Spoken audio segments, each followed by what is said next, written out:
Hello viewers, welcome back to a new lesson with Prakash Saha. আজকের এই ভিডিওতে আমি তোমাদের দেখাবো preposition of time. So on, in, at এই তিন ধরনের প্রিপজিশন টাইমের উপর বেস করে কখন, কোন পরিস্থিতিতে, কেন এবং কোনটা কখন ব্যবহার করা হয় ইত্যাদি বিষয় নিয়ে আলোচনা করব।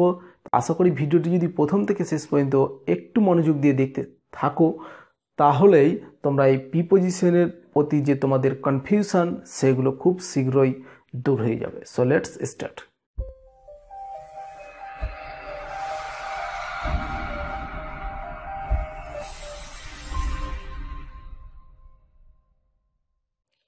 তো প্রথমেই তোমরা দেখতে পাচ্ছ যে একদিকে আমরা ইন, অন, অ্যাট তিনটা ক্যাটাগরিতে ভাগ করেছি।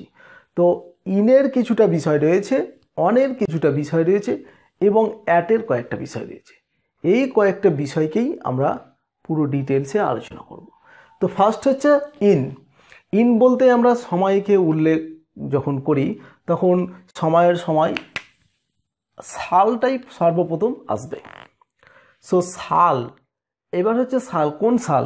এখন এখানে 2005 সালও হতে পারে, আবার 2010 সালও হতে পারে।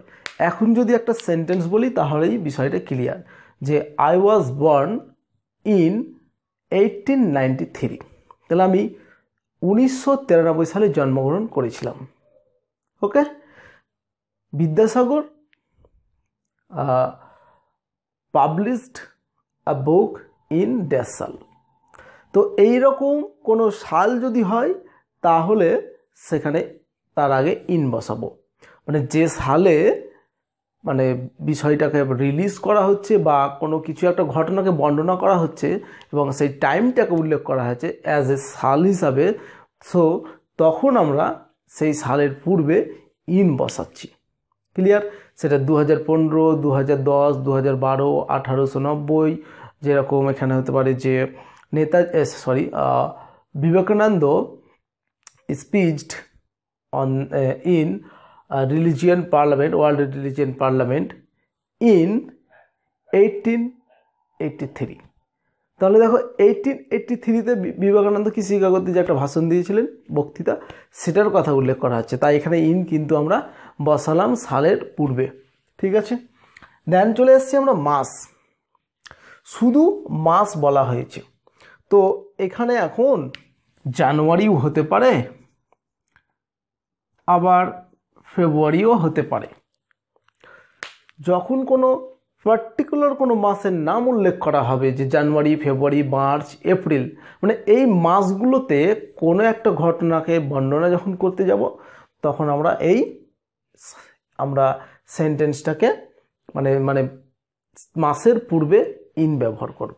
যেমন একটা যদি আমি এক্সাম্পল বলি যে we will go to Goa in February, so আমরা ফেব্রুয়ারি মাসে গোয়া যাব। বা they will return from Delhi in March, so তারা মার্চ মাসে দিল্লি থেকে ফিরে আসবে। এইরকম সেন্টেন্স আমরা মাসের আগে ইন বসাবো। ওকে, এবার চলে আসছি আমরা থার্ড, ঋতু। ঋতু বলতে এখানে যে কোনো ঋতু হতে পারে, অটাম, স্প্রিং, সামার, যে কোনো ঋতু। সো একটা এক্সাম্পল আমি দেখাচ্ছি, কাকুজ মানে কোকিল, সিং মানে কোকিলরা গান গায় ইন স্প্রিং, বসন্তকালে। তাহলে দেখো এই বসন্তকালের আগে আমরা ইন স্প্রিং, এটা ইন বসেছি, স্প্রিং হচ্ছে বসন্তকাল আর বসন্তকালের আগে ইন বসেছি।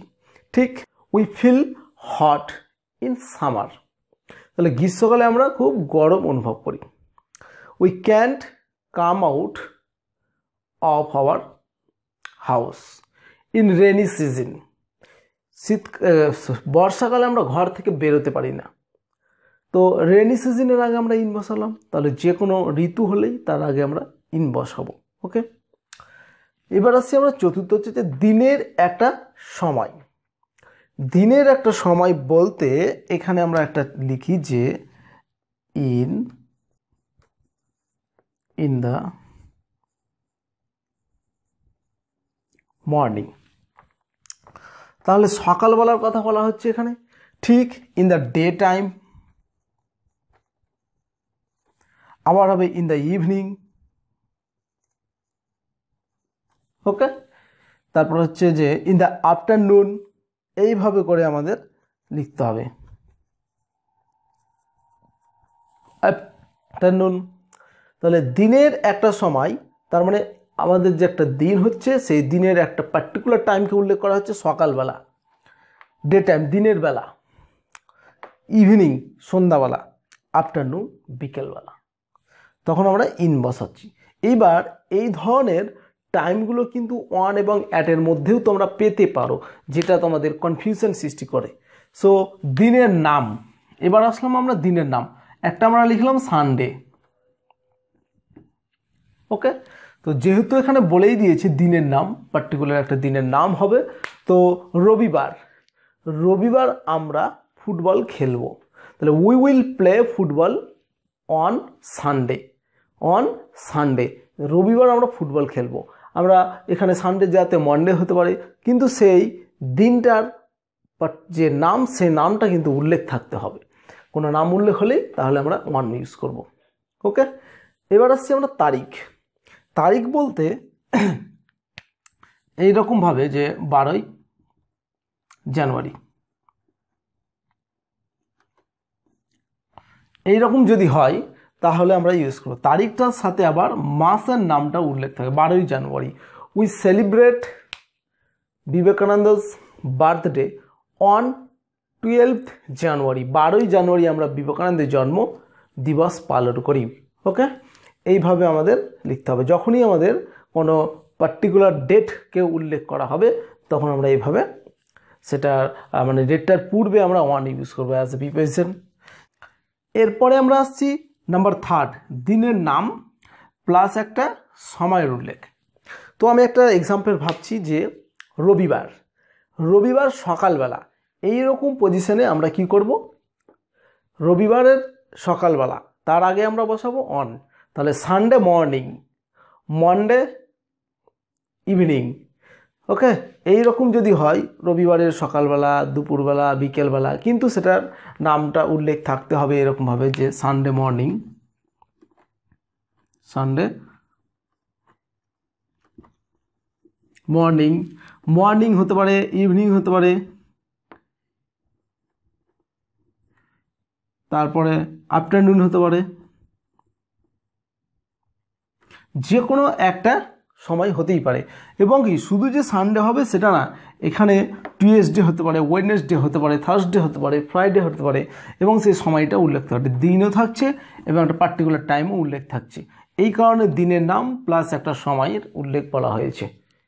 ক্লিয়ার? ওকে, এরপরে আসছে আমরা নির্দিষ্ট দিন। নির্দিষ্ট দিন বলতে এটার মধ্যে কিন্তু পার্থক্য আছে একটু।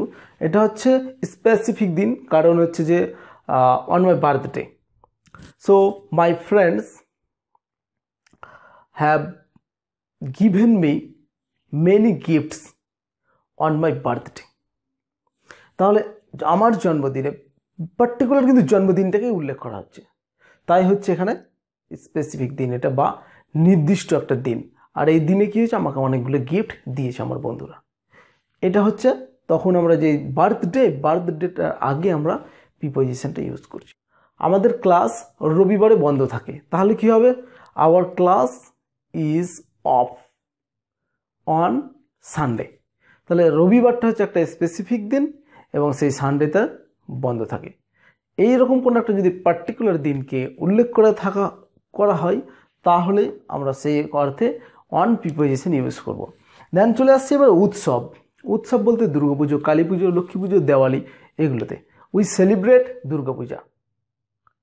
ওকে, বা আমরা দুর্গাপুজোয় বাড়ি ফিরে আসছি, we are returning to our house on Durga Puja, দুর্গাপুজোতে উৎসব উপলক্ষে আসছি। এইরকম পজিশনে যতগুলো উৎসব আছে, ঈদ, দুর্গাপুজো, দেওয়ালি, সব ক্ষেত্রেই আমরা অন ইউজ করব। ঈদ উপলক্ষে আমরা নতুন পোশাক কিনি, তাহলে we buy new dress on Eid. Okay, এইবার চলে আসছি আমরা অ্যাট হচ্ছে 1 নম্বর নির্দিষ্ট ঘন্টা। তাহলে নির্দিষ্ট ঘড়ির ঘন্টা বলতে আমরা এখানে দিলাম 8টা 30 AM, ওকে, বা PM,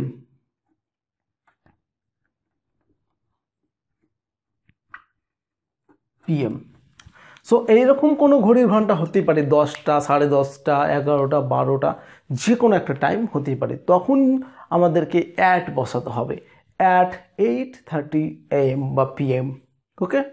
সো তোমার ভাই 10:30টায় ফিরে আসবে, your brother will come back at 10:30 AM, 10:30টায় ফিরে আসবে। দ্বিতীয়ত আসছে যে দিনের একটা নির্দিষ্ট সময়। নির্দিষ্ট সময় বলতে এখানে এই সময়গুলোর উল্লেখ হবে at day, at noon, Don,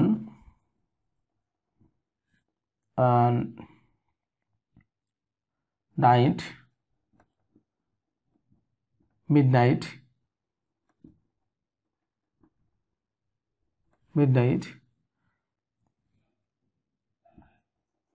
sunset, এই সময়গুলো।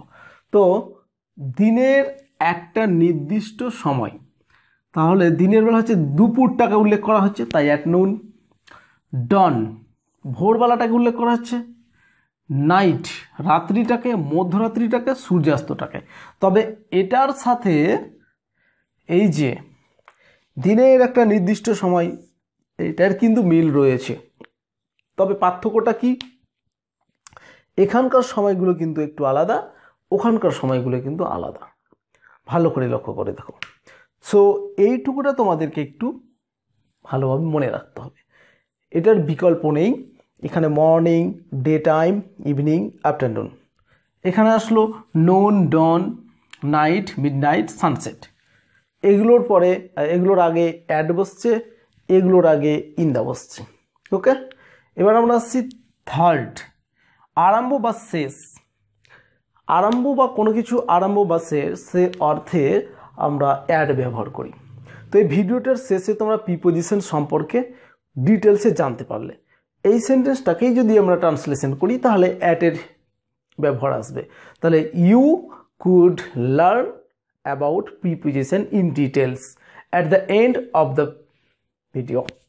তাহলে দেখো, অ্যাট দ্য এন্ড মানেই হচ্ছে কি শেষে, অফ দ্য ভিডিও, ভিডিওটির শেষে। তাহলে শেষে অর্থে আমরা পেয়ে গেলাম। এই ভিডিওর শুরুতেই আমি বলেছিলাম প্রিপোজিশন অফ টাইম সম্পর্কে ব্যাখ্যা করব।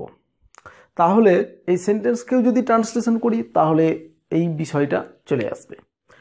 I will explain preposition of time at the beginning of the বা at the starting of the video, okay. আমি ভিডিওর শুরুটাতেই বলে দিয়েছিলাম এই কথাটা। তো এইভাবে কোনো কিছু শুরুতে বা শেষে অর্থে আমরা অ্যাড ব্যবহার করে থাকি। তো এই হচ্ছে আমাদের তিনটা বিষয়, এবং তিনটা বিষয়ের মধ্যে পুরোটাই কিন্তু সময়ের ইঙ্গিত দিয়ে আমরা সেই বিষয়গুলোকে ব্যাখ্যা করলাম জাস্ট। তো আশা করি বিষয়গুলো তোমাদের ক্লিয়ার হয়েছে। তো যদি ভিডিওটা ভালো লাগে তাহলে একটা লাইক, ফ্রেন্ডদের সাথে শেয়ার। পরবর্তী ভিডিওতে আবার দেখা হচ্ছে, ততক্ষণ ভালো থাকবে, সুস্থ থাকবে, আর ডিজিটাল ইংলিশ ইউটিউব চ্যানেলের ভিডিওগুলো দেখতে থাকবে। Have a nice day.